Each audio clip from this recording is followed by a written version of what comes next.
this meeting, so if anybody missed, they can look at it later. All right. Thanks, Marty. Yep. All right, so I am the program manager for Marshall region here. I have a Master's of Arts in Teaching.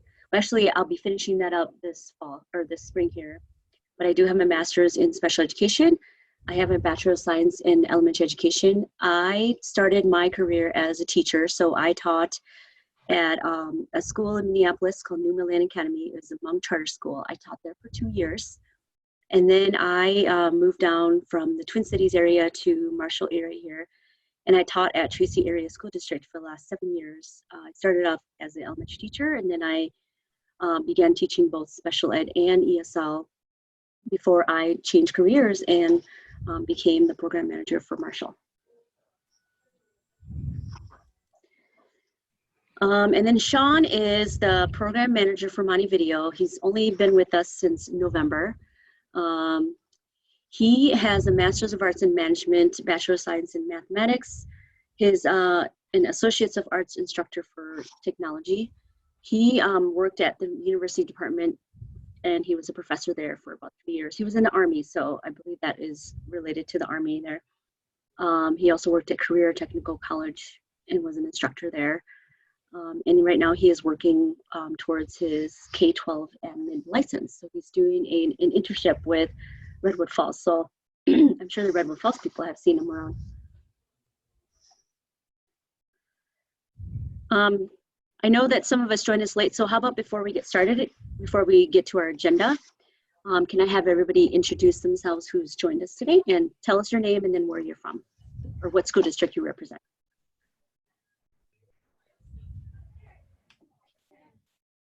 Do you want everybody to do it again? Yeah, because there were some people that joined in late. Okay.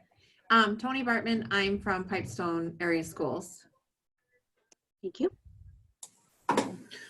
David Hanson, Superintendent, Dawson Boyd Schools. Rich Schneider, Superintendent, Yellow Medicine East Schools. Joe Meyer, Superintendent, and Alyssa Reinsma from Murray County Central Schools.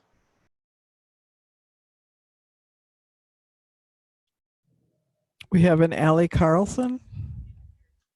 From Redwood. Redwood, okay. And then who else are we missing? Scott. Scott, that's probably Scott Vandermeulen from Marshall, Community Ed Director. Is that everybody? Okay. All right. Okay, so our agenda today is we're going to look at what Southwest, the overview of what Southwest ABE is. We're going to talk about the purpose of purpose of us, our perspective, funding, and then if you have any questions and feedback. And feel free to stop us anytime throughout if you have any questions at all. You don't have to wait till we get to the end.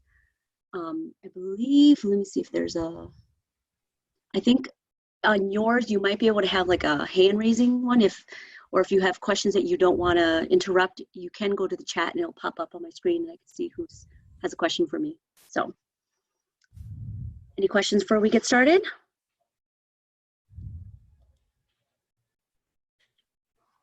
All right, Marie. All right. So we just thought we'd talk a little bit about who we are as Southwest ABE and why we exist. Prior to 2004, there were actually 4 separate consortia that were found in this area of the state, and they were hosted, or fiscal agents were Minnesota West in Granite Falls and Minnesota West in Jackson, and then the school districts in Marshall and Worthington. Unfortunately, because of the way the funding formula is for adult basic ed, Granite Falls and Jackson often lost money because they had smaller numbers, and yet they were due a certain amount of money, but because there were small student numbers, they were capped basically, and couldn't keep all of the money in their regions that they were allowed to have or could have had. So the Marshall and Worthington regions often actually ran short of funds because of the high student populations. So the managers of these 4 regions decided to get together and decided that if they were to combine into one large consortium, that money could all stay within this southwest region of the state. So that's what they did, and they developed a funding formula that allowed for the money to be shared somewhat within the regions, but also to stay within each of those individual regions to serve the people in those individual areas. We do have some shared funds that we can use that to do things such as purchase software licenses, sometimes materials, that sort of thing. So we were 4 regions within the one region, and now since 2016 the Worthington and Jackson regions combined. So that's where we call ourselves Southwest ABE South, and it's basically the 8 counties in the southern portion of the region. See if you want to go to the next one. So here you can see those regions. So the South region, as I mentioned, is basically the 8 counties in the southern area. You can see the Marshall region kind of there in the middle. And then the Merved or Montevideo region has a very odd shape simply because Springfield kind of is part of their region, even though it's kind of way south of everything else. The Montevideo region has,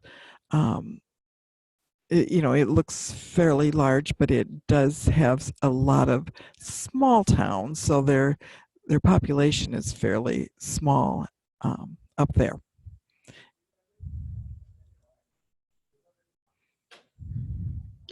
So the purpose, and I'm not going to read this whole thing for you, but so the purpose is that we serve, adult education serves about 65 students annually, and there's about 41 consortia throughout the state. So we are one of the 41.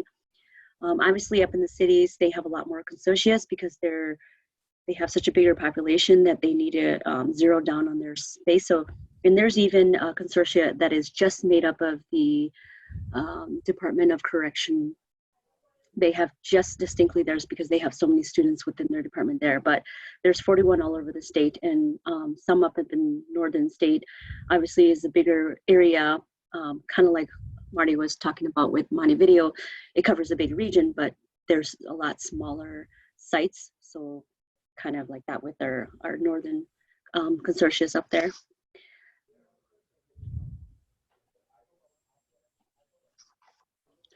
All right, so eligibility. So for students to qualify to be able to use our services, they have to be 17 years or older, and they cannot be enrolled in the K-12 system.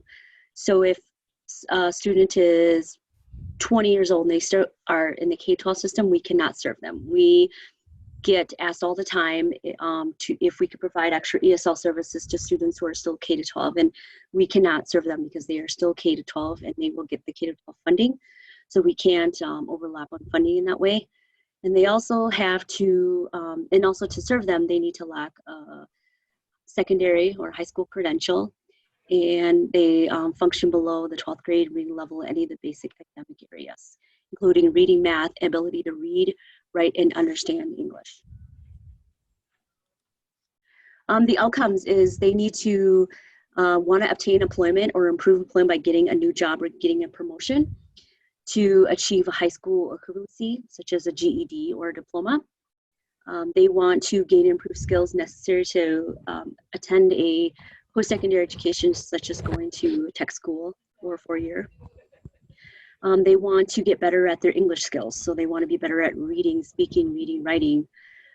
They want to master just basic academic skills so they can help their children in school. So we do have some family literacy programs.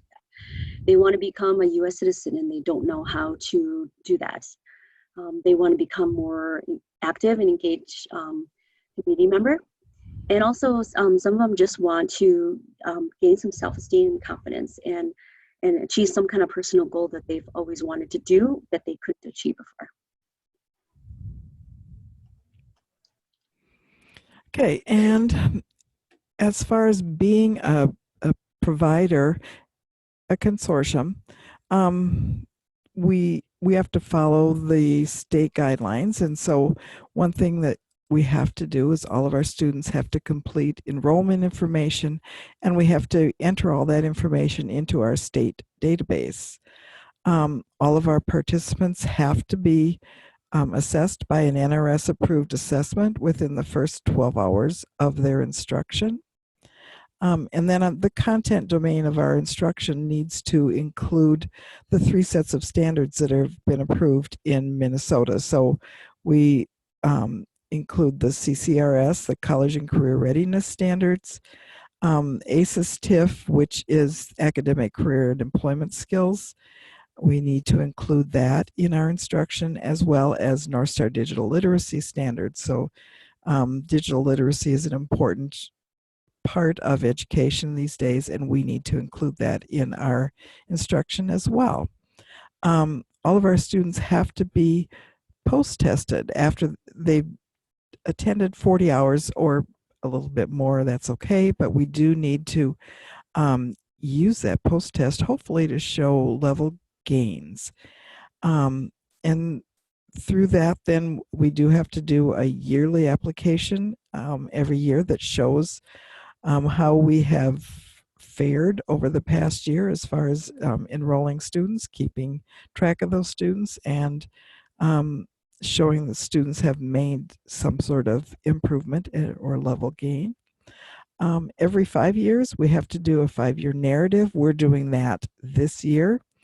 So that's a lot of extra information that we have to organize and submit to the state. And then there's also a federal application that is done every few years. That's a little bit newer, so I don't have a regular schedule on that yet that I know of, but again, another larger application with many more questions to answer. So those are just some of the basic requirements that we provide for all of you as users of our system. And just to add too is that we have to hold annual meetings with all of you to make sure that you are aware of what we're supposed to do, where we are, how much money we're getting, so that way we are making sure that we serve everybody that's in our consortia. All right, so I just have a couple pages of data here, and I'll just let you skim it quick here, but this just kind of shows how many the students that, here, help me out here, Marty.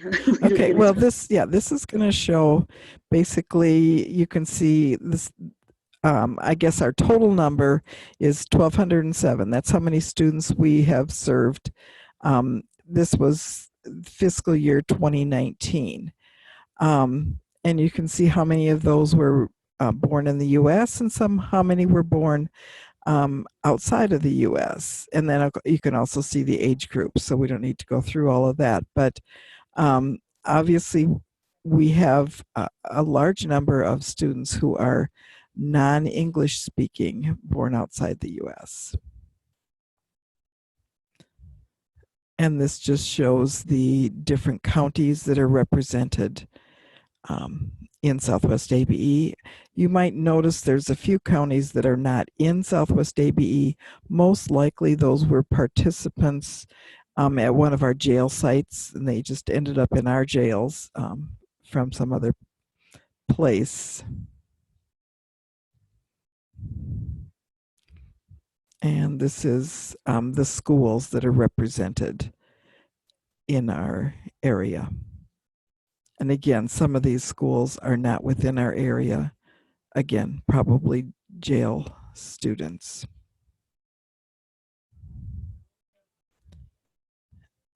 And just additional information. You can see maybe one of the things that's interesting here is to see about half of our students are employed. So are always looking at that and realizing that they're working and they have families and they're also coming to school. So these are people that have a great desire to learn or to make some gains. We do, you see, we have also a good number who are unemployed, at least at the time they were entered into our classes.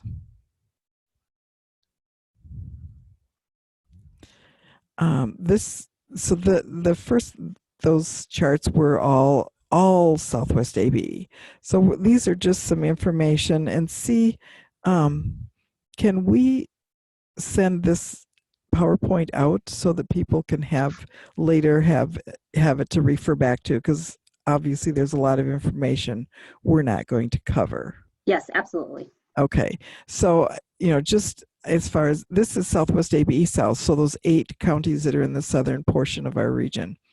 And so you'll see here that in Southwest ABE South, we have 731 of the students. So we are the largest region, or the largest part of the region down here. And then I think it's interesting, of course, to look at the ethnicities that are represented. Very highly Hispanic. And then I guess in second place there would be the Asian. And then Black or African American. And finally, white would be the fourth. So we have quite a mix of ethnicities attending our classes. These are the schools that are represented in Southwest ABE South. So we do have a good number, although again, as I look at it, there's a few that are not in our region and most likely are jail students. And the next slide has information about the different languages. So, and this is a little bit, you'll notice that the left is the Nobles Rock, Pipestone, Murray counties, and then the right is Jackson, Cottonwood, Martin, and Watonwan. So, a little bit difference between those two east and west regions, but you'll note that the countries of origin are highly Hispanic, and of course you'd note that from the previous slide. Guatemala, 181 of our students came from there. In the western portion, eastern portion, it was 23. So a nice mix of students from all over the world. And then the different languages that are spoken. Quite interesting to see how many different languages are represented in our classrooms.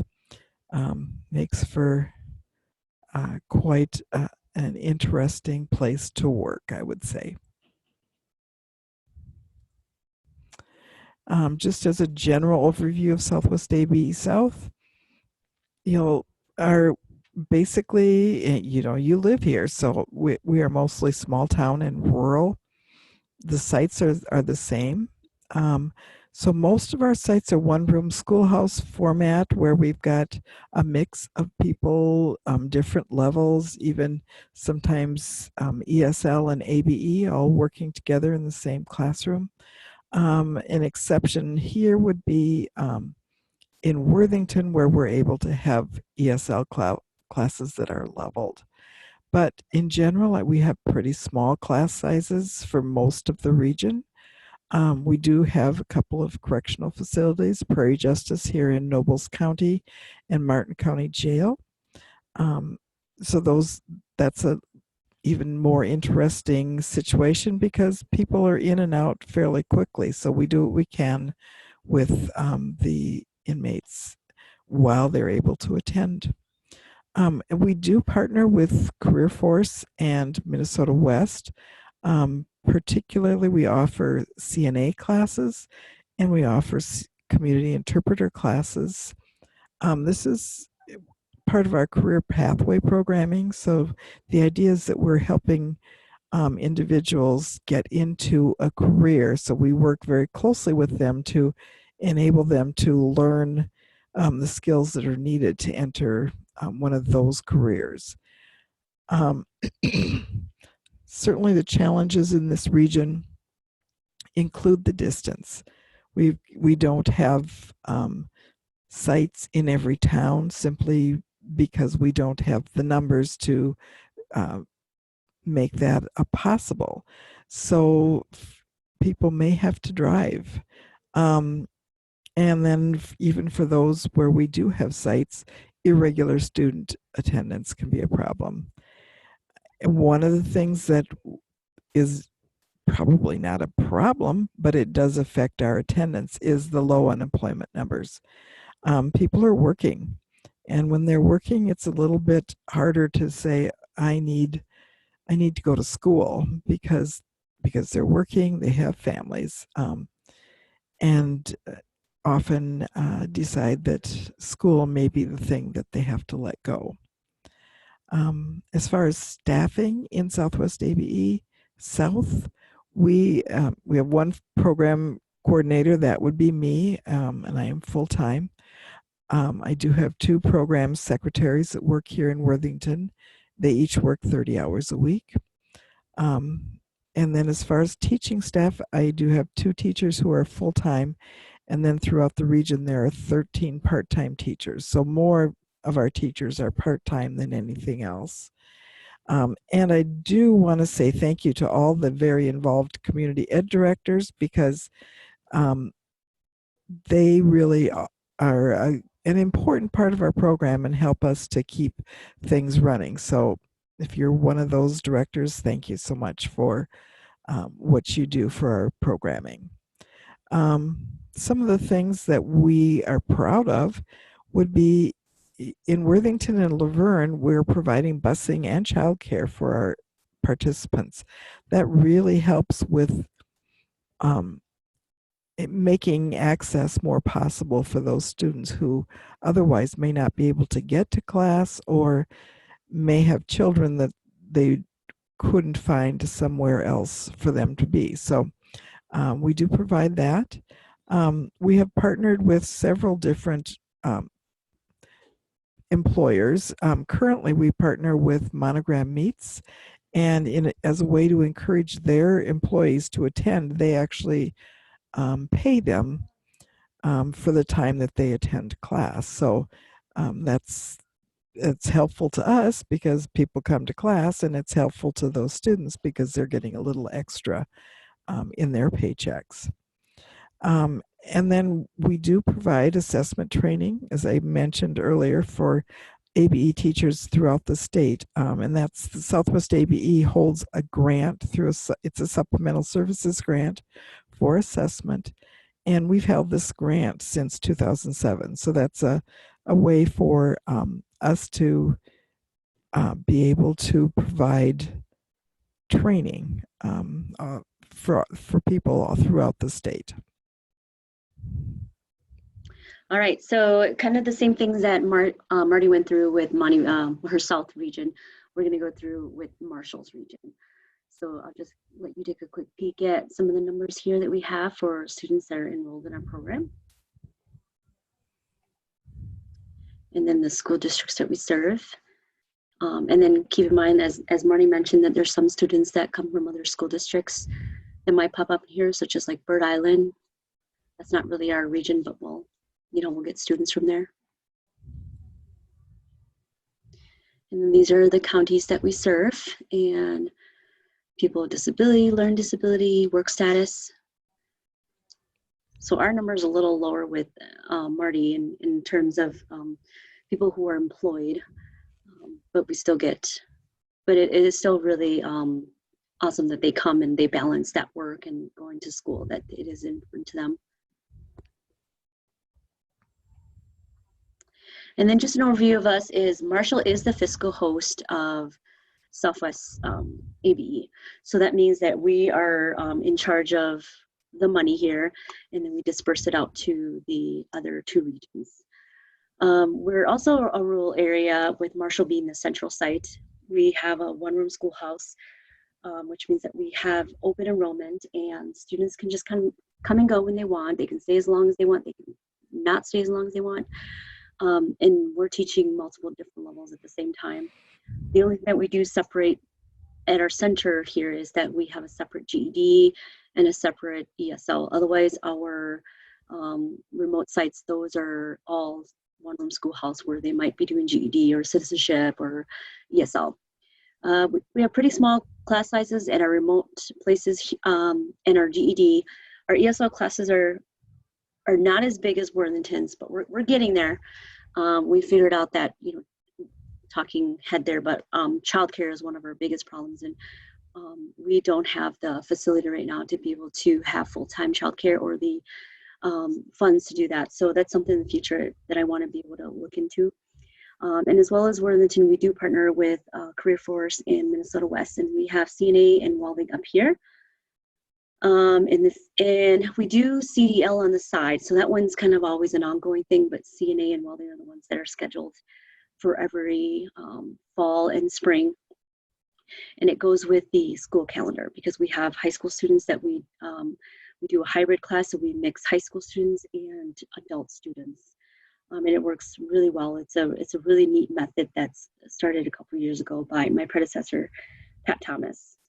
Some challenges, like I said, was childcare. Another one is inconsistent enrollment. So we'll have somebody come for a month and then they don't come for a couple months and then they come back again. So it's hard to keep those students where they're at, because when they leave, they lose all that and they don't retain, and they come back and we kind of have to start over again. So, and we get it because they're balancing work and family.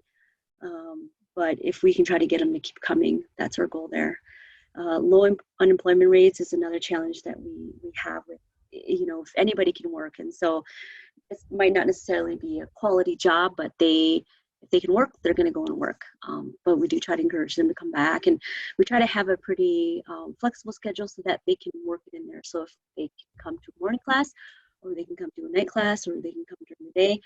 And some of our teachers offer weekend classes too, so that way students who can't come during the week at all, maybe the weekend is the only time, we make that work too. For our staff in Marshall, I'm the full-time program manager, and then we have a full-time administrative supervisor who is in charge of taking care of all that, being the fiscal host. She's got a big job making sure that you know, we're sending checks out to the right people, we're bringing money in, we're funneling out to the correct places. And then we have a full-time administrative assistant. We have 2 full-time teachers on site here at our SMSU campus site. And then we have 4 part-time teachers kind of spread out. One's in Marshall at a local apartment site, and the owners there have allowed us to use their community room in the evening. So one of our teachers is able to teach there, and it's very convenient and flexible for our students who can just walk across to their community room and be able to take those classes. And then we have another one out in Walnut Grove and Redwood Falls. And then we have an evening one teacher that teaches here on site. Some of our successes is that we've created 2 reading programs that are used around the world. So we get emails all the time from people that have questions about it. And when we ran a stats thing, we found there were a lot of people from the UK that uses our sites, especially our reading skills for healthcare workers. And then we also have the reading skills for today's adults, which we worked with a company last year, I believe, or 2 years ago, to create an interactive website using our content. And then right now they're also working on an app, so that way students can use their phones to be able to access this material. And our reading skills for today's adult content curriculum is also used by other ABE programs around the state of Minnesota here. So it's really neat to see how many people we run into that use it. And then we also acquired 2 grants to pilot Adobe Connect and kind of use other web conferencing tools such as we're using today to decrease costs in professional development, to have presentations like this, to do trainings, to teach. We have one of my teachers teaches math to some of Marnie's students down in Worthington. and nobody has to go anywhere. Everybody's just at their own classrooms. So that's been really neat to be able to do that.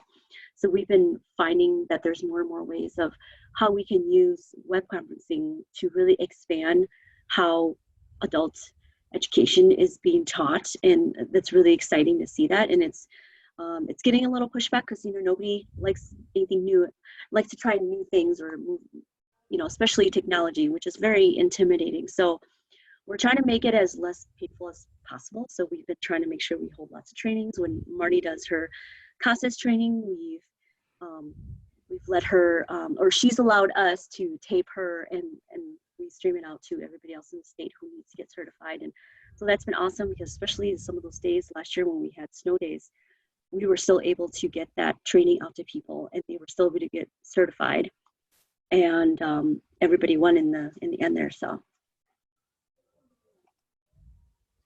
all right, I'll just go through Merved. So here is Merved's information and all their stats and the education level of people coming into their program. The school districts that they serve.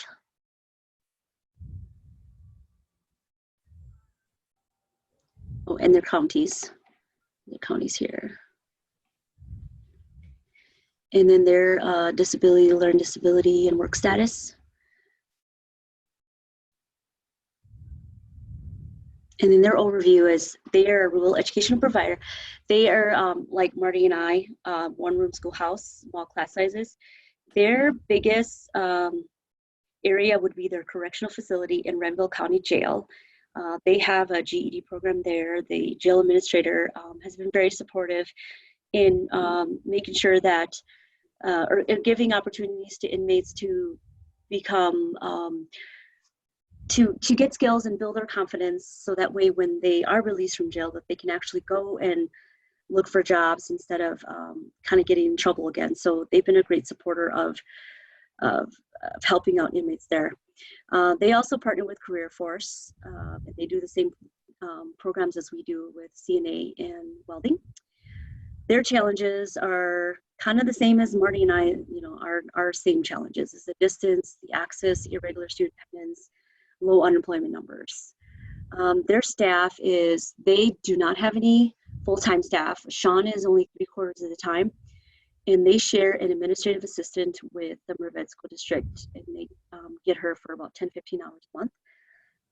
They have 11 part-time teachers, and they average anywhere from 5 to 30 hours a week. Some of their successes is they have a computer commuter bus, which travels between a couple different towns, and this is mainly for senior citizens who want to learn basic computer skills. And so she drives and parks at these different places for a few hours a week, and people are able to come on to her bus, and she's got a couple computer stations, and she teaches them how to pull up a document, how to type, how to use email.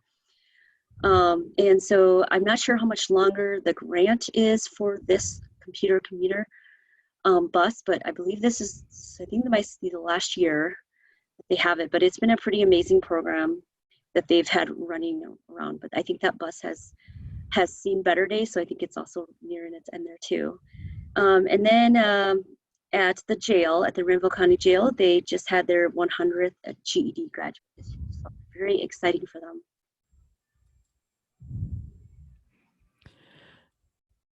Okay, and then just looking at the funding, as I maybe mentioned earlier, we have a funding stream or a plan that we use to determine who gets how much money based on how much we get from the overall state money. Basically, the calculation comes from the census count, the LAP, the limited English proficiency count, and the no diploma count. And each of the people in your region that fits one of those, there's a certain amount of money that comes to the region based on that. And then the state will come up with a student contact hour rate This year, that rate is $7.30 per student contact hour. So we get money for the previous year. However many contact hours we get, then we configure that into our funding as well. So you can, the funding is fairly complicated, and C or I would be willing to sit down and talk with any of you as far as how the specific funding goes, but we're not going to really go in depth right now with how that funding happens or in how it's split up. But you can see here that we figured basically once we've done that, gone through that funding calculation, then you see that MERVED this past year got 18% of the total funding. Marshall got 24%, and Worthington got 58%, and that's just based on student numbers and the amount of funding coming into each of those regions. As I said, it's a complicated formula. But then you can see how much money comes to each of those regions. You'll see that some of it's been dispersed. We don't get it all at one time. Marshall receives money and then they disperse it based on those percentages as they get it.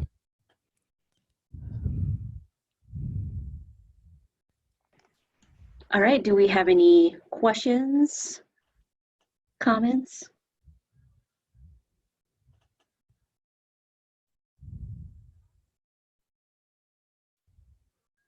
Okay, well, we will, I have this video saved, so I'm going to save it, but I will send it out with the slides. So if anybody wants to rewatch it later, because they enjoyed it so much, or if they want to look at some of the data closer, I will have the slide attached to it as well too. So thank you very much for joining us today. Thank you. Beautiful sunny day. So go enjoy the rest of your day. Thank you very much. All right, thank you. Thank you.